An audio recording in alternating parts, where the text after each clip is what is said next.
Hi, everybody. I know it's 7:30, but we'll just give a minute or two here. We still have people joining. I can hear the little doorbell ring as they do. We'll just give it a minute or so, see if we have a few others on the call.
Okay, we will get going now, and there will be likely some people joining as we get underway. It's no problem. Just a few reminders for everybody. If we could just ask everybody seems to have done it already, if you could just mute your microphone and keep your video off, just to keep and maintain a stable stream throughout the presentation, that would be great. Thanks everybody for coming on the call tonight. And you can tell anyone who asks if they've missed it. We will be having another call later this week on Wednesday, and essentially going through the same information. This call was sent out to the Junior Olympic Way, the Swim School 3, and the Stroke Improvement families. We had listed everybody on separate days, but just as the numbers worked themselves out, we were able to consolidate into 2 rather than 4 sessions. It's all essentially the same information throughout each meeting. So nothing really changes from call to call. So again, if you're on this call and you have a younger you've got a younger swimmer in Swim School 2 or Swim School 1, you don't need to also go on to the call that's happening on Wednesday. The information that's presented here is the same information that will be presented on Wednesday. So again, thank you for coming on the call tonight. My name is Jason Pratt. I am the club manager for the Cascade Swim Club. With us, we have our head development coach who oversees the Junior Olympic Way and Swim School programs. That is Coach Jackie. And we have our COVID officer, which is a new role that we instituted in the summer. That's Ella Wilson. And we will be going through the presentation here this evening. So just a reminder to everybody, we mentioned it, we are recording on this session, and we will be posting it to our YouTube page so that those that miss the call, or if you need to go back to it as a reference point, it is up and it is available on our website. So where we were at, and for some of you who were part of the program in the summer and chose to swim throughout the summer months, a lot of what we're going over is nothing new. There are some minor changes to what has gone on in the landscape here in the province in the last couple months since the summer, and we'll be going over those and how they impact our return to swimming, and as well the procedures that we have in place to, as best we can, keep it a safe environment health-wise for all of our swimmers and all of our families who are participating. So last spring, late spring, Swimming Canada followed by Swim Alberta put together a return to in-person training plan, which was sort of stalled out until Alberta Health allowed for the concept of sport cohorts and for groups like ours to get back into the pool and training, because it basically allowed for facilities to open up and again, for us to get back in the water. So we ran this essentially identical plan through in the summer, where we had 230 of the 270 swimmers that we made room for in the summer came back to the pool, including junior Olympic weight. Swim school programs were not something that we were able to run in the summer, although we are running them this fall. And so when that came out, we ran through the summer. We had no problems. We had no incidents of any positive test results from anybody who participated.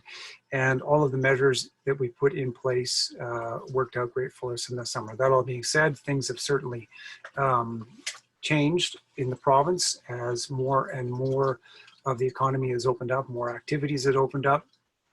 We are seeing a rise in cases, although Alberta has remained fairly steady between 100 and 150 cases per day for the last couple of weeks. Certainly with the advent of school starting back up and in-person classes, those numbers are likely to change, and there's nothing that we can really do to prevent that in the province. Although again, what we are doing is putting in all the measures that we possibly can to ensure that we are putting again a safe environment out for everybody who participates in our program. So hopefully you've had an opportunity to review and take a look at the Cascade Swimming Return to Swimming document. We're on version 3 now, which was published at the end of August. And again, it was a result, the new version was a result of changes coming down to us from Swim Alberta, which is our provincial sport governing body, and Swimming Canada, which governs all the provincial organizations.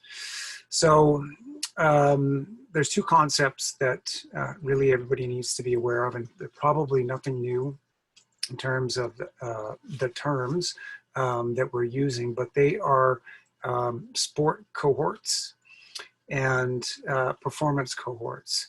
And so as it relates to swimming and your activity with the Cascade Swim Club, we are forming our groups into cohorts.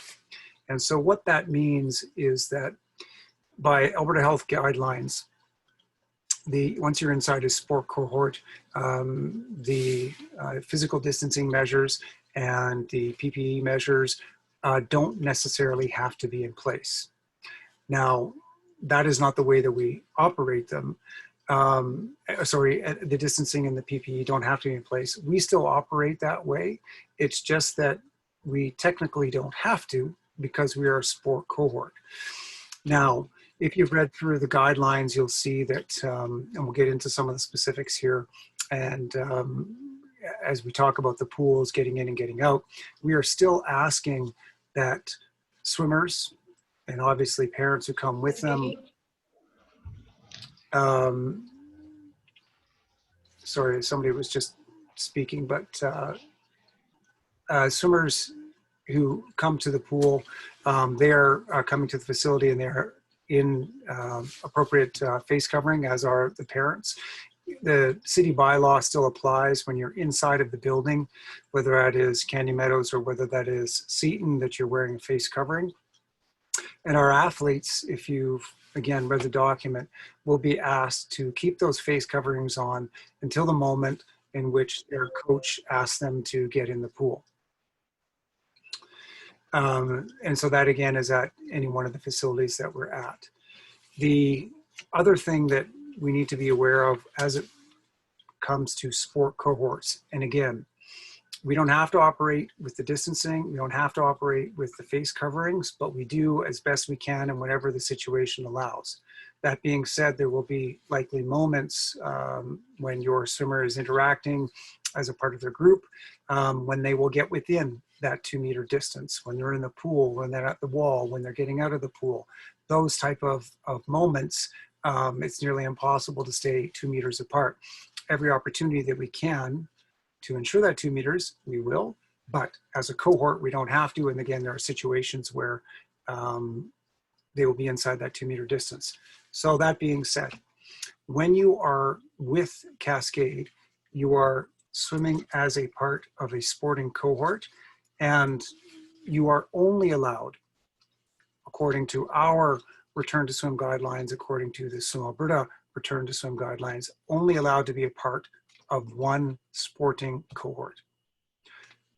To boil it down, if you're swimming with Cascade and as a part of Cascade, you're not able to participate in another sporting cohort.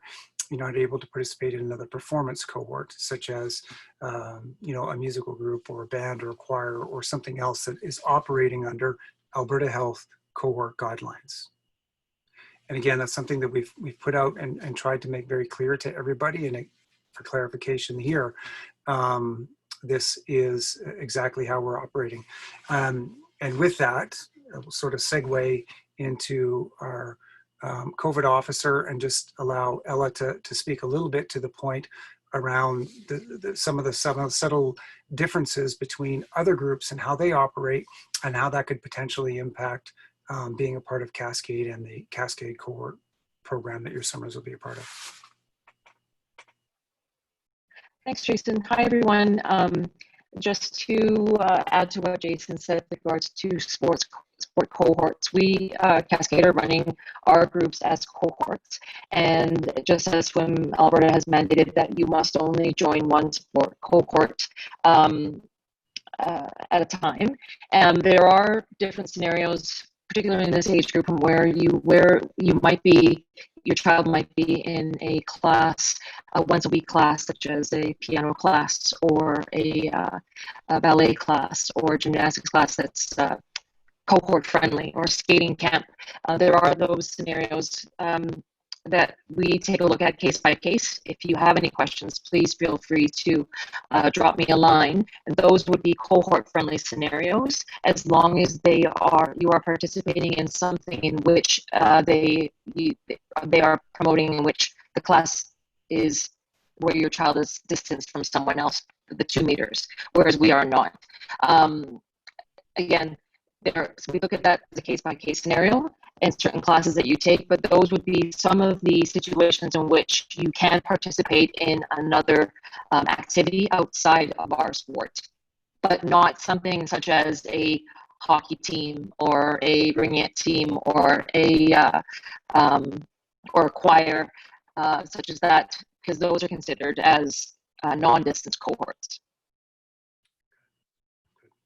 And I should have, thank you very much, Ella, and for that clarification. So, and I should have mentioned, you know, we've received a number of questions. Hopefully we'll be addressing all of the questions that come up throughout this presentation. But if at any time you have a question or are looking for clarification on anything that you've read from us, anything that you hear tonight, please use the chat function on Zoom and just put it in there. We will go through our presentation, then we'll review the questions in the chat to see if there's anything in there that we have not yet addressed, or if you feel like there's something that you would like further clarification on, just please put it in the chat and we'll get to that at the very end.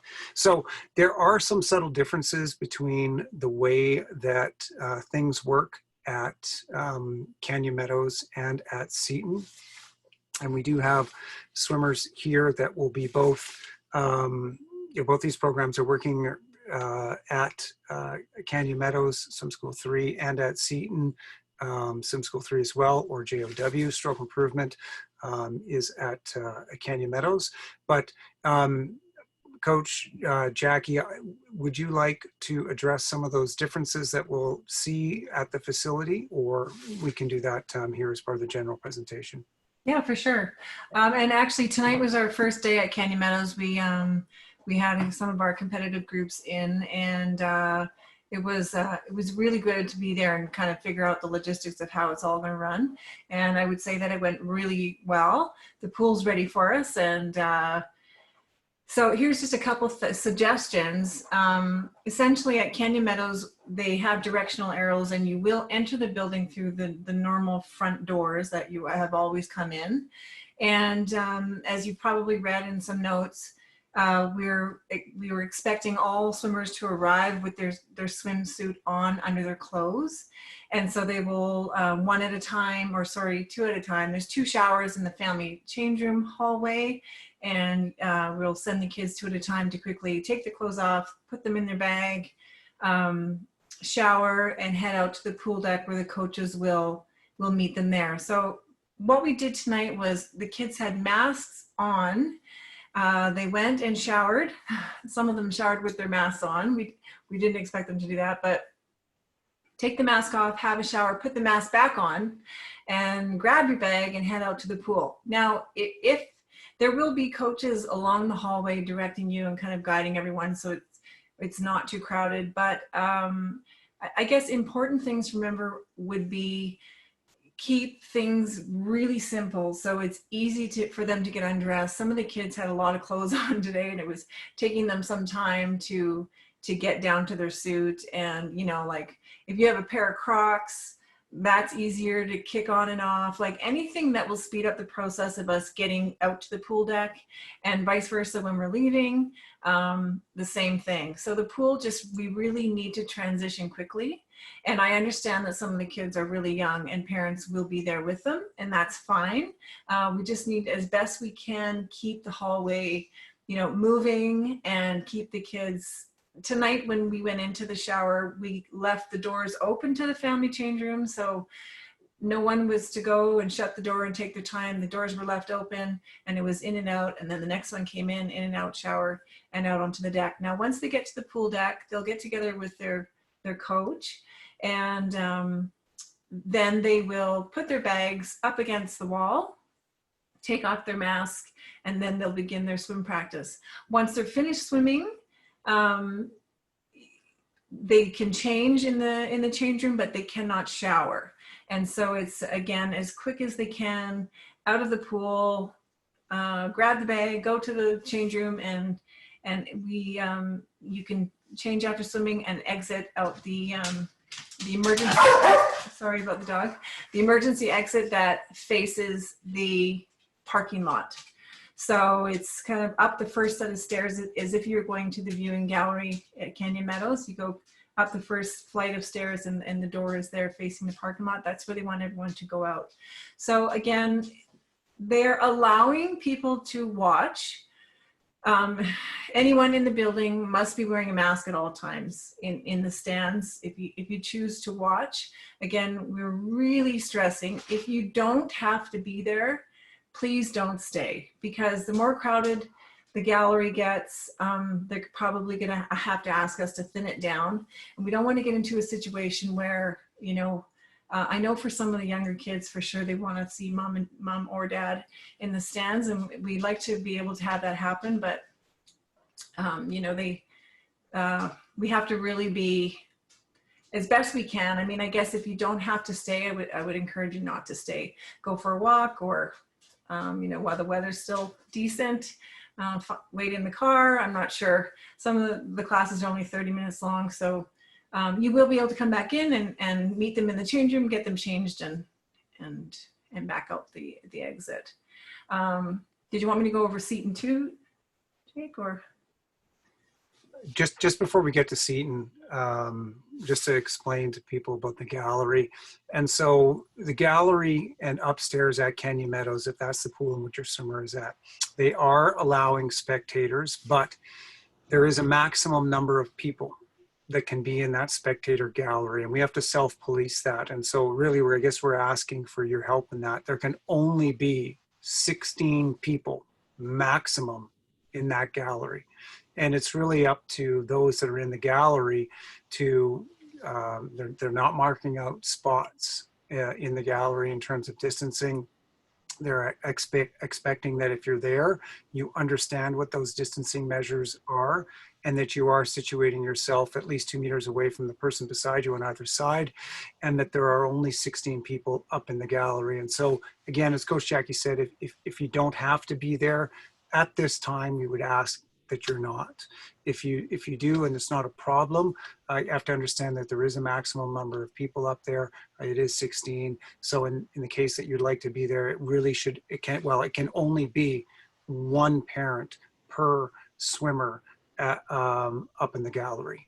And if you're not up in the gallery, you can't actually be in the building. You need to leave, as Jackie said, in the parking lot, or doing something else. So, you know, again, some of the differences that we're going over, and we'll send it to you so you have it written out, but there are differences at Canyon Meadows and there are differences at Seton.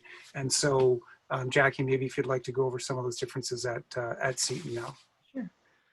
Yeah, for sure. So at Seton, we will, everyone's going to complete their COVID form, obviously, and you will receive a reminder to do it the night before. And so Ella compiles a list for us. So we have a list of who's completed the health screen. This is at Canyon Meadows and at Seton. But when you arrive at Seton, you can come in the building, head towards the front desk, and you'll see someone in a Cascade shirt to greet you. And they will check off that you've completed your health screen. And then we will take the kids down with their group. So we sort of collecting them together, and once everyone is there, we'll head down. Now, if you have, at Seton, we only have Swim School 3 and JOW. So, you know, if you have someone who's, say, 5 years old in JOW, I know we have some young ones, you are able, one parent is able to accompany your swimmer down to the change rooms, and that's fine. But we do need to do the group check-in first, and then we'll go through the gates together, and then you can head down to the change rooms. Now, once you get to the change rooms, you do have access to the showers and the lockers, and they will have a designated area marked off for the competitive swim clubs. So they haven't told us specifically what that looks like, but I'm hoping it will be pretty straightforward when we get there. Anyway, you can change in the change rooms, so it's not necessary to change ahead of time. However, if you think that will speed things up, then we would encourage that anyway. And you know, head out onto the pool deck. They also said at Seton we could use the showers that are on deck. So if you want to hold off on the shower, come out to the pool deck, and we can get the kids to shower there. But parents, once you have sort of presented your child to us on the pool deck, we would ask kindly that you exit. And so the facility is really trying to keep things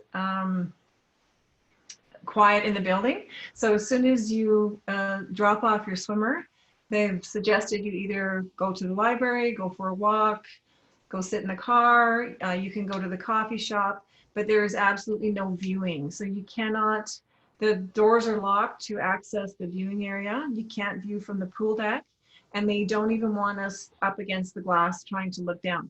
So we do have to just let the kids swim and then return to pick them up afterwards. So that's sort of the rundown at Seton. They have said that we could use their equipment, but again, we would encourage everyone to have their own equipment.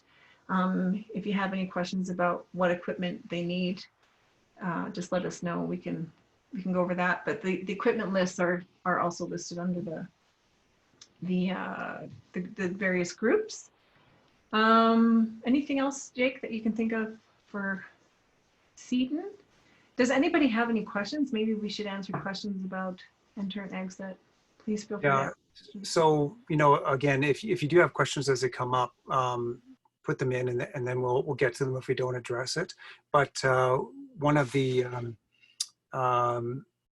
points that you just raised, and we'll go over that now, is, and I'll get Ella can help give some direction as I put it up. I'm just going to show you, for those of you that were in Junior Olympic Way and you swam this summer, you're quite familiar with this. We should all be familiar with the concept of health screening checklists now, and the sort of minimal requirements in some retail businesses to basically just look at a sign of symptoms or some base symptoms and make a self-determination if you have any of these, and then don't enter. So the health screening questionnaire is something that we do online, and we do it the night before your training session, and it needs to be done every single training session you have. So Junior Olympic Way, Swim School 3, the majority of you are swimming twice a week. Some of you are swimming a single practice on Monday, Wednesday, or Saturday. Regardless, however many times you are swimming, you've got to fill out this health questionnaire that many times. And so you will get an email notice with the link to follow to fill out the questionnaire. And I'm just going to walk you through that now for those of you that have not seen this or are not entirely familiar with the concept. And Ella, maybe you can speak to it as I put it up. But I'm going to put up the Cascade health screening questionnaire right now.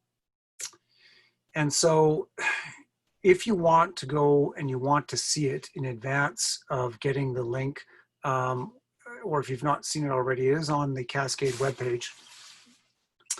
And to get to it, if you're on the home page, you just look under 2021 members, COVID-19 resources, and then it takes you to this page. Here, we have our return to swim document. We have a list of frequently asked questions that deal with a lot of what we have come up. These are both evergreen documents, so we're constantly updating and changing them. This is just a version, this video of our return to swimming information that we had in the summer. All of the current ones, as they happen, they're posted on our YouTube page so that you can go and review, or you can direct somebody who's missed it to go and see. But when it comes to our daily health screening questionnaires, and I'll hand it off to Ella right after this, all of that information is contained here. And then I'll click on one of the links, Ella, and we can take them through it. So. Sure. So basically, these are done every time before each practice, and they must be completed online 8 p.m. the night before. And we'll walk you through here, but just go through a little house cleaning concepts here. Your swimmer can't swim without filling out these forms. And again, you have to be done the night before 8 p.m. each time. So it is done the night before, and just so as Jason mentioned before, is if by chance the day of anything changes with regards to having any symptoms, or you have your answers have changed, please send a note to myself and your coach, let them know that there have been some changes that day. And once you complete the form, once you sign online, you will receive an email confirmation on your email. So keep that, because if there's any issues and you get to the pool, that is your confirmation that you have completed the form. Because once I get all of the names, I do send them over to the coaches, and then they do an attendance based on that. And please only do the form once. It just makes things easier to organize. Don't duplicate it. And Jason, go through here, these links here. So if you can, when you go on here, we'll find JOW there and swim school. You click onto that link. I'll go through the QR codes after too. So this is what the form will look like. It basically you fill it in by your first name, your parent name there, first and last, your swimmer name, first and last, your email, your phone number. You pick the time that you're in, such as if you're in Canyon Meadows, Monday, Wednesdays, 4:30, you choose that. And then the screening questions are below, such as travel information. Have you traveled outside Canada within the last 14 days? The typical Alberta Health Standard questionnaire. What's new for us this time? These are symptomatic questions, and particularly the new one that we have included this time is the sport cohort question. If you're only part of one sport cohort, and the potential exposure questions, and such as being in contact with someone that is a confirmed case of COVID-19, or being in contact with someone who has been in contact with a COVID positive individual. And then the bottom there is your signature and assurance that you have answered everything with your highest integrity possible and honestly. So once you submit in the bottom there, you press submit in the bottom of the screen, you will receive an email confirmation saying it's gone through successfully. Great. Sorry, Jason, can you go back to that URL code, or sorry, the QR code? I'll just show them that. So basically, each group also has a QR code. You can either save that onto your computer screen or print it out on a piece of paper. And then you basically, if it's a reminder for you, it's easy to do. Just if you take your phone and turn on your camera, you place it on that QR code, and there would be a little banner that comes up on your phone, and you press that banner, brings you right to the form. It could be just as easy just to save the link on your browser, but whatever's easiest for you. If you want to put print that on a piece of paper and put it on your fridge or on a board, that you can just put your phone to it and do it every time you need it. Some people find that easy as well. I don't think I've missed anything on the form part, Jason. Nope.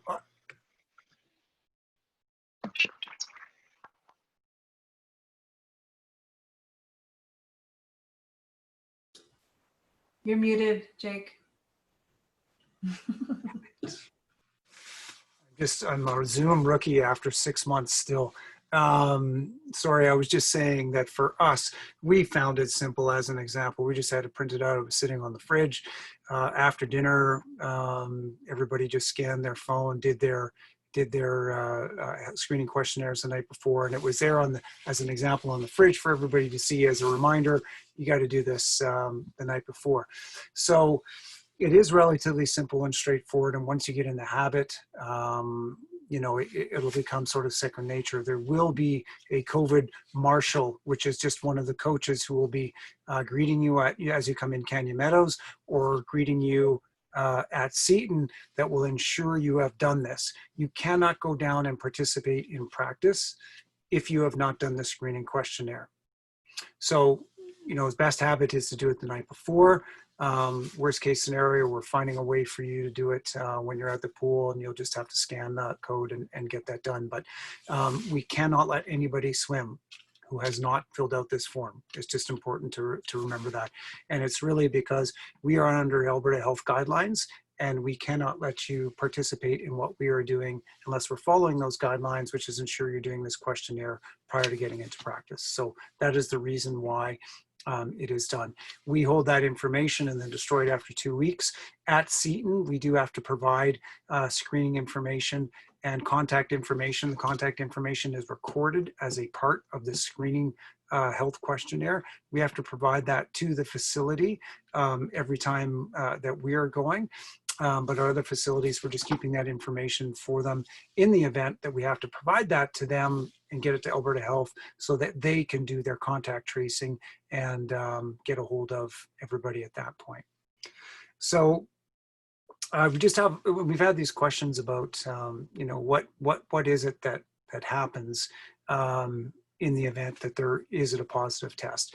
And, nobody should be under any illusions that we will go the course of the entire year without a positive result happening somewhere inside of our organization. We are doing everything we can to prevent that, but more than likely and statistically, it is likely to happen. And so what does that mean?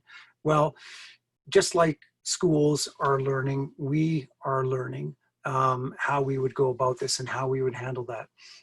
We would obviously, if one of your swimmers is presenting symptoms, you would note that in your screening questionnaire.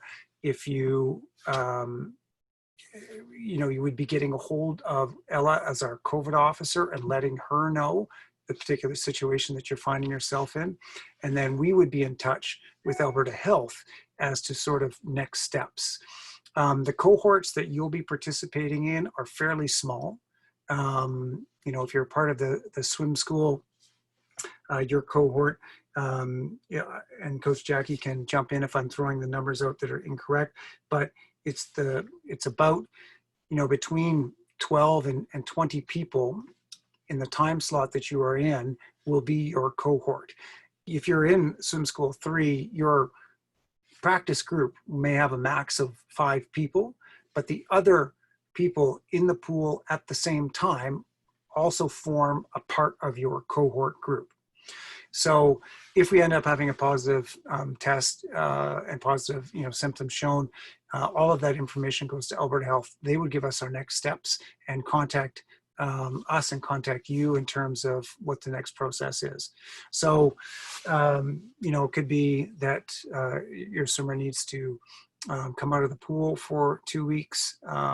It could be that they're just monitored for symptoms, but all of that is direction that we take from Alberta Health.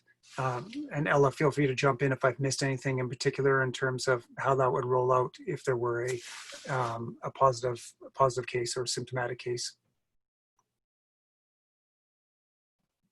No, you're absolutely correct. As soon as there is one positive case, AHS takes over as far as contacting the individual.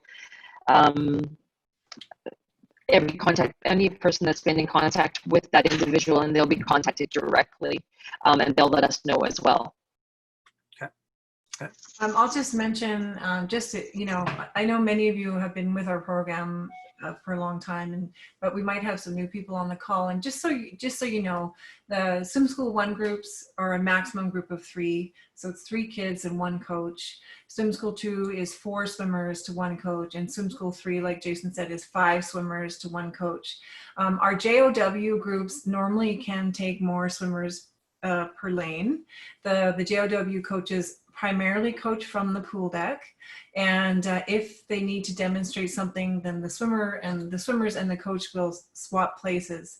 So just so you have an idea, any coach on the pool deck will be wearing a mask at all times, obviously, and our coaches who are coaching in the pool also have a mask and a shield, and they are designed for in the water to just as extra precaution.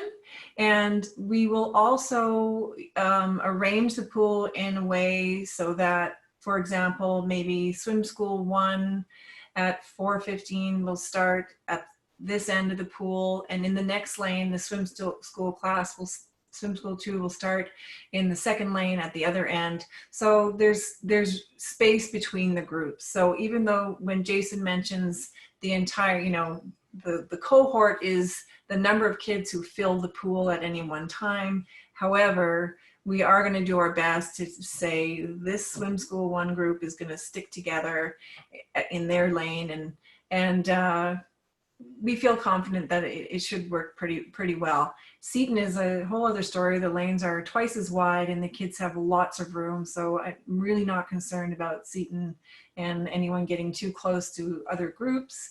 I think it should go fairly well. I was just talking again with my mute on, but just as Coach Jackie mentioned, so we invested in a few different products for the coaches that are in the pool or when they do have to get in. And one of them, which is kind of difficult to see because of its nature, it is a clear face mask that goes in the pool for our coaches. And sort of that coupled with these clear, again, they're a bit hard to see on the screen here, these face shields, will, again, even though in that instances where the coaches would not necessarily be 2 meters apart, we are trying to put in these preventative measures to just, keep them safe, but also to keep our swimmers safe at the same time. So you shouldn't be alarmed if you see that, and nobody should be surprised by seeing people in one way, shape, or form masked, but we do have some that we've tested out. They do work nicely in the pool. Your swimmer can see their coach speaking to them because they're a clear polypropylene type material, and you can see their face, see their mouth, and so on. So your coaches that when they do get in the water, it's not applicable to everybody here, you will see them wearing that type of PPE. The other scenario that we've could potentially run into is a facility shutdown. Much like we had in the spring, where the entire province shut down, all the recreational facilities shut down, and we were locked out of anywhere for our programs to operate. there is the potential for that to happen. All of the language and everybody is hearing and seeing the same information that we are, leads us to believe that that is an unlikely scenario, but still a possibility. None of us have a crystal ball to see how things go through the regular flu season and late fall, but that they will try and keep things operating to one degree or another. That all being said, if it does happen, you know, or a positive case that the facility ends up shutting down would be akin to a school shutting down if it became an outbreak. We are prepared for that. And if it does happen for any sort of length of time, which is essentially you know, between 2 weeks and 30 days, we would just be looking at giving people to either an option to wait it out, kind of like we did in the summer, or just take a withdrawal at that point and potentially come back if things do open up.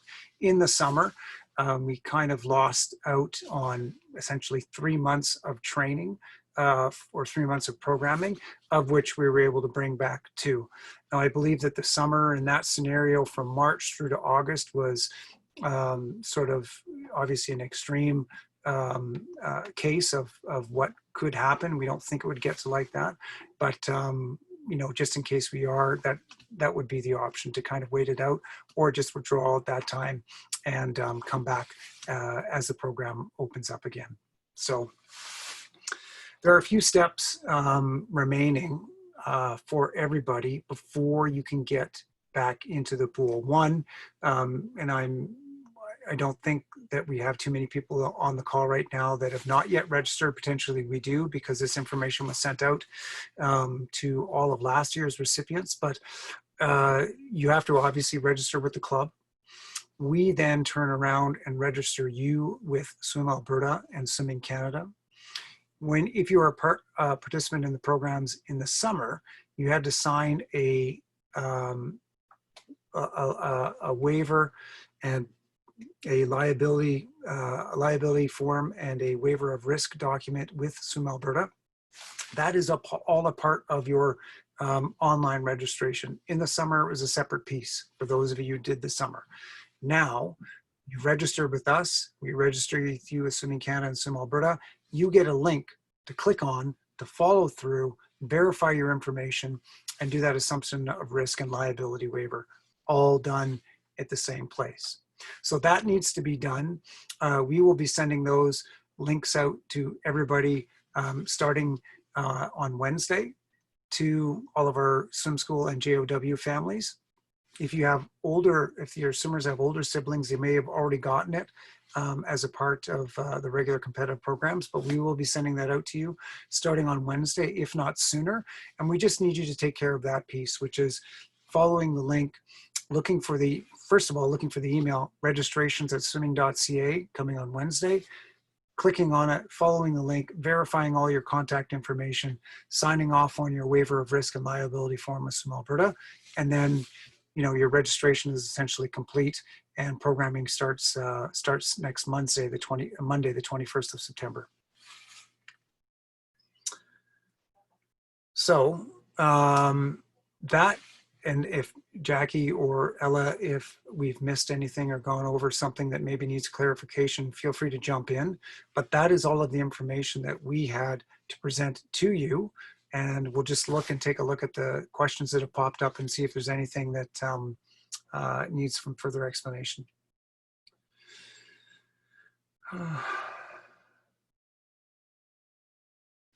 So Max, okay, Jackie, you've answered that, 7 for Lane.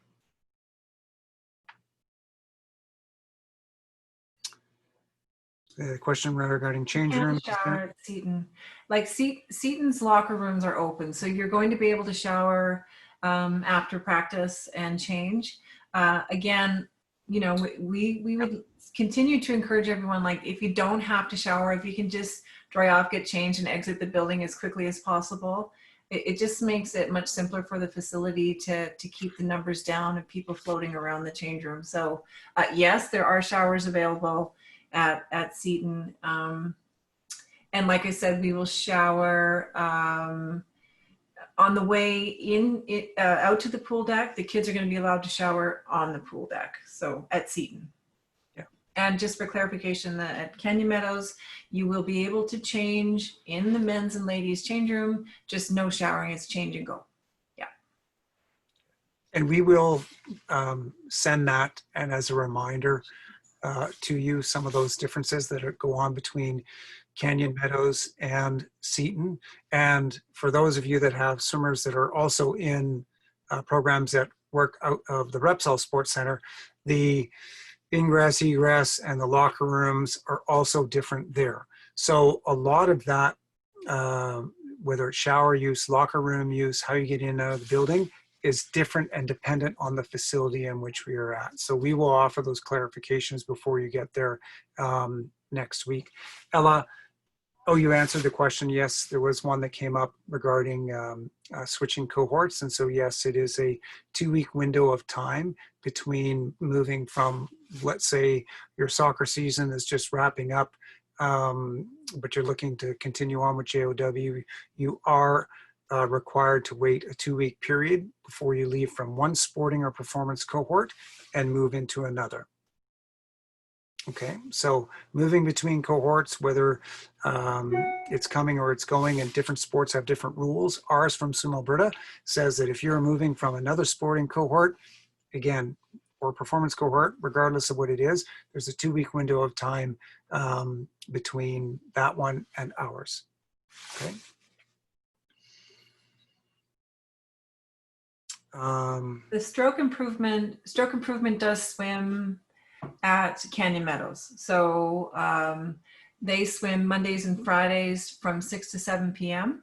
And one thing I'm not sure if I mentioned, I'll just mention it now, is ideally if everyone could arrive 15 minutes before swimming starts, and not any earlier and not any later, ideally.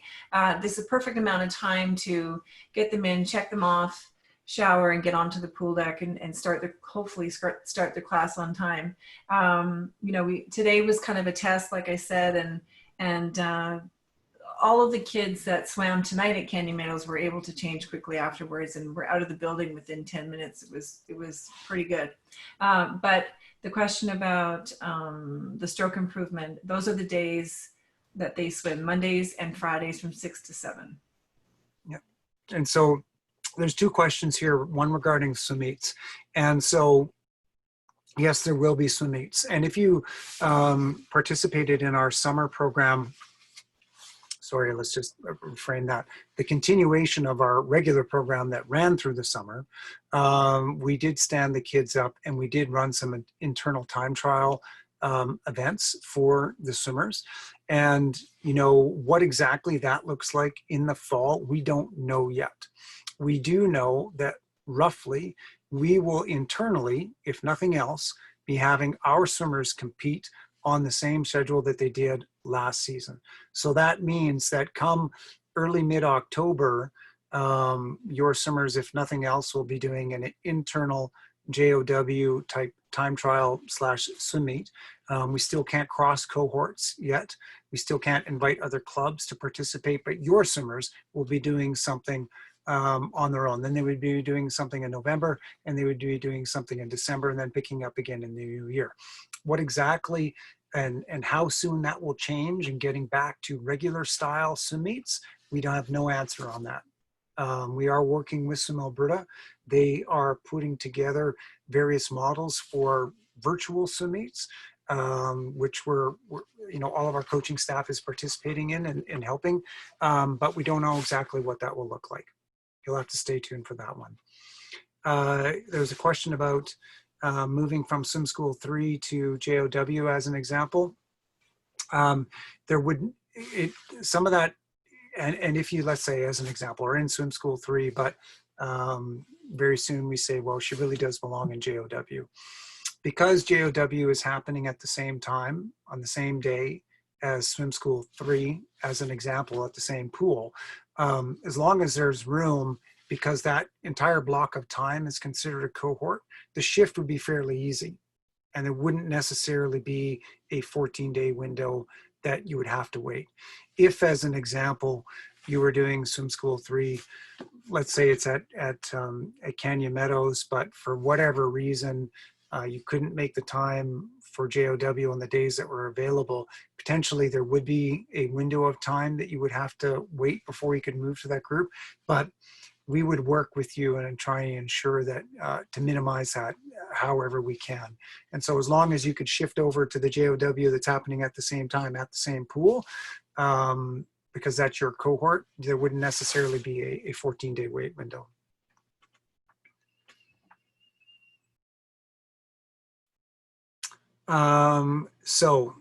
A question regarding taking your clothes and everything onto the deck after you change. So at Canyon Meadows, Canyon Meadows, right? yeah, I think yeah, at Canyon Meadows, yes, and in the summer, yes, we had to do that the entire time. We were at the Repsol Center.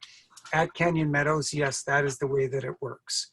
You will take off your outdoor clothes, stuff them in your bag, take your shoes with you, stuff them in your bag, and you bring that all out onto the pool deck. If you are at Seton, it's not a requirement because we have full locker access and you can just leave your stuff in the lockers at the Seton pool.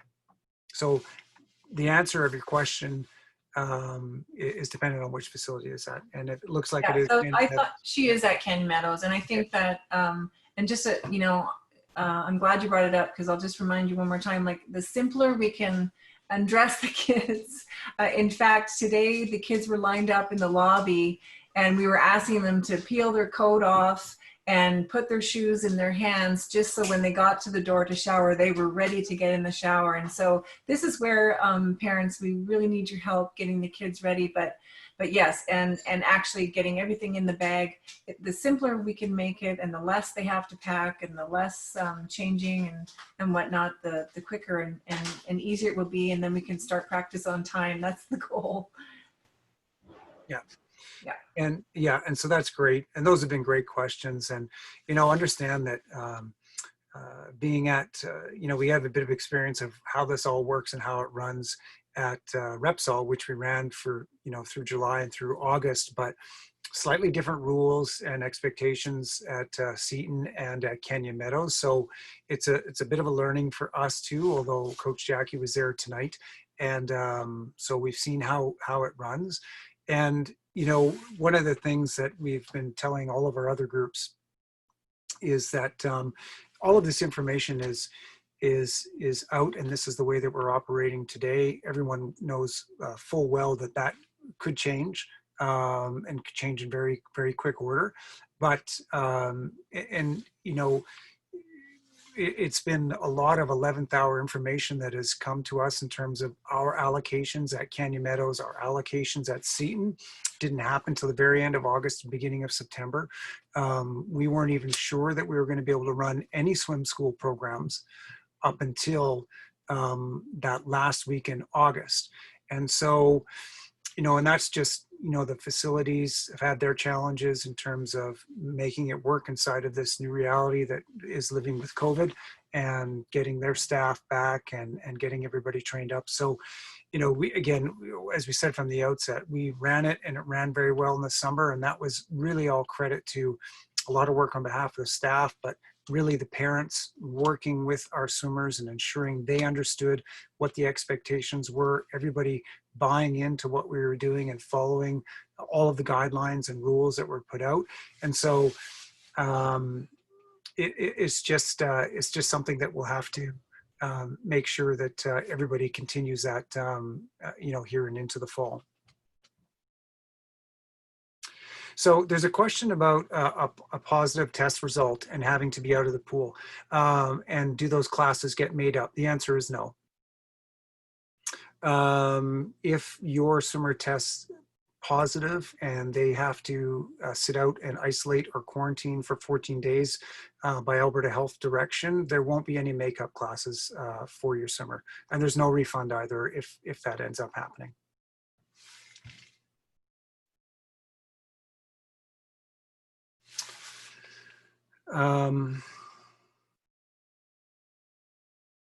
So just looking to see if there's any other questions coming.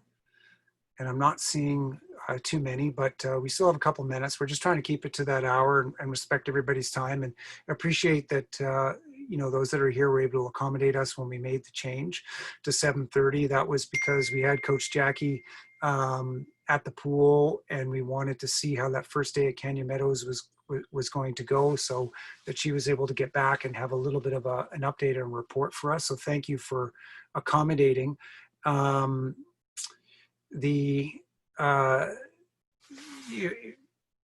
Sorry, so we'll just see if we have any more questions.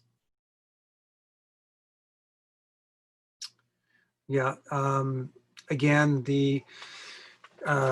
if there is a positive test, oh,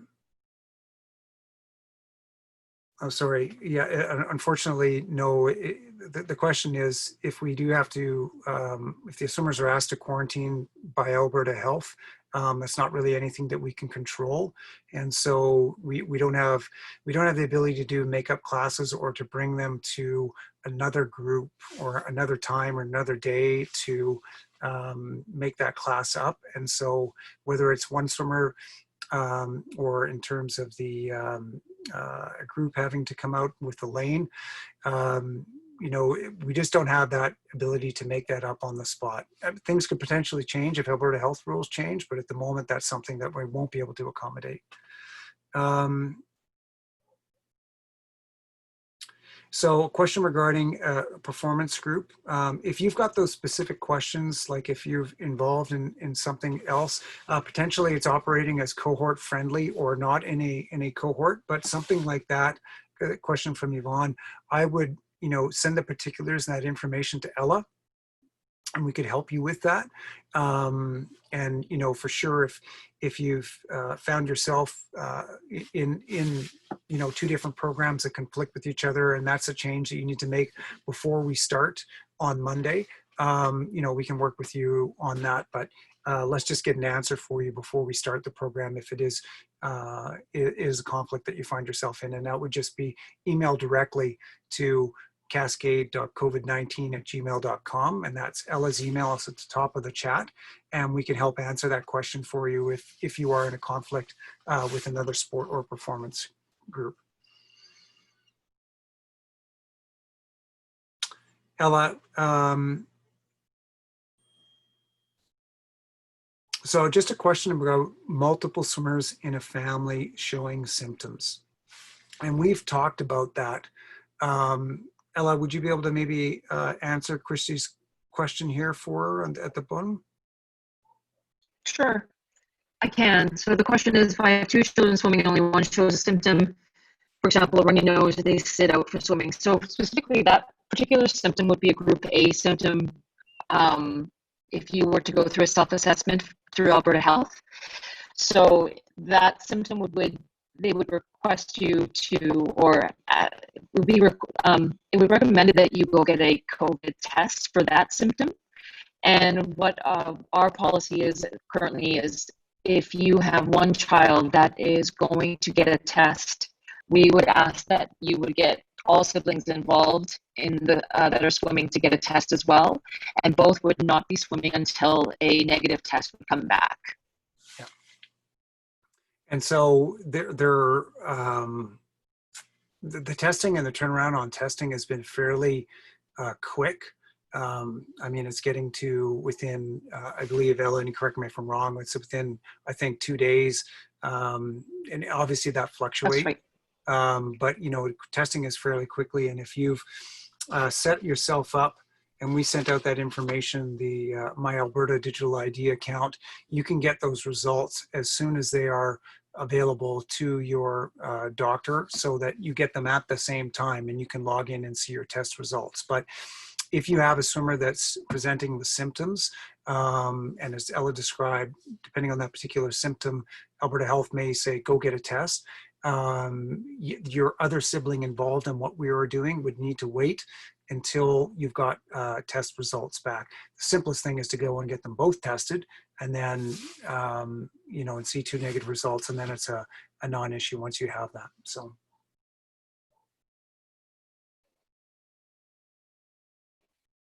Actually, and there's a point that was brought up, and it is you do have to be 14 for My Alberta Health to set up your account. So I misspoke. Just thinking we've been dealing with more of the older groups more recently, but yes, that does only apply to individuals 14 and over. So, I mean, regardless, test results from testing are back fairly quick. The My Alberta Health does allow it to be a little bit sooner, but you're right. The point that was raised, you do have to be 14 to set up one of those accounts. So, yeah. So one of the things about you know, if you got a negative test, one of the things that Alberta Health has been saying, and I'm just going to, for clarification, and I'll get to it here.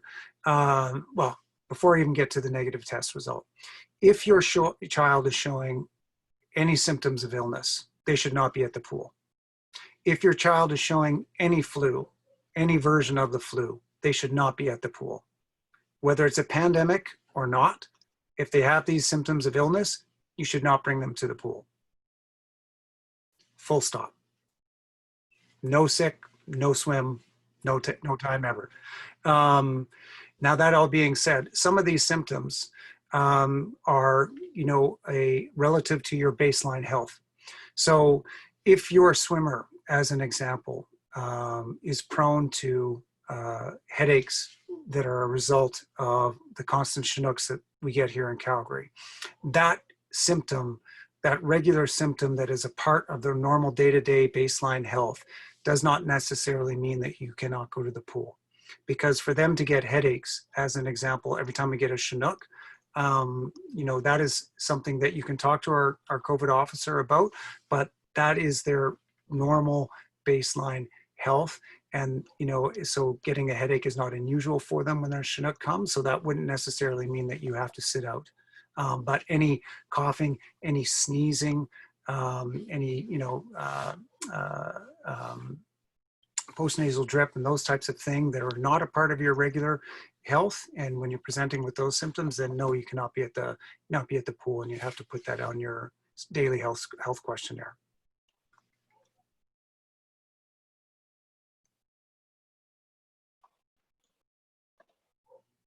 There will be things that people think of and potentially go away for a day or so and have more questions. By all means, send those in to us. Please take a chance, make an opportunity to review our frequently asked questions on our website. I'll just share that screen with you again for everybody to see. But if you take a look at this, frequently asked questions, it's at the top of the page. You can go to it. We answer a number of these different scenarios that come up. You can review that. But if there is something that is not there, or that you do have a question of, by all means, let us know. And we'll do our best to answer your question. And if we don't know the answer, we'll go and we'll get it from Alberta Health or from somewhere else and get that to you. And so anything COVID related, send that to cascade.covid19@gmail.com. Anything related to the swimming program itself, those would go to our development program supervisor, that's Coach Jackie. So that's just coach.jackie.cascade@gmail.com. And anything that is more administratively related, you can just send that to office@cascadeswimming.com, and we'd be happy to answer your questions. So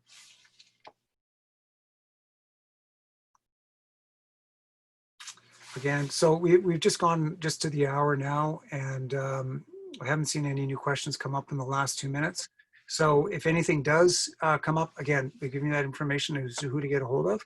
And we're really looking forward to the season. We're trying to get as best we can in terms of swimming back to some normalcy for your swimmers, for your kids.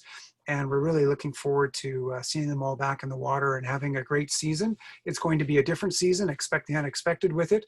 And but we believe that at the end of the day, it will be great for the kids, great for the program. And we're really happy that everybody is back for the 2020-21 season. So thank you everybody for coming. And we look forward to seeing you around the pool deck. Bye.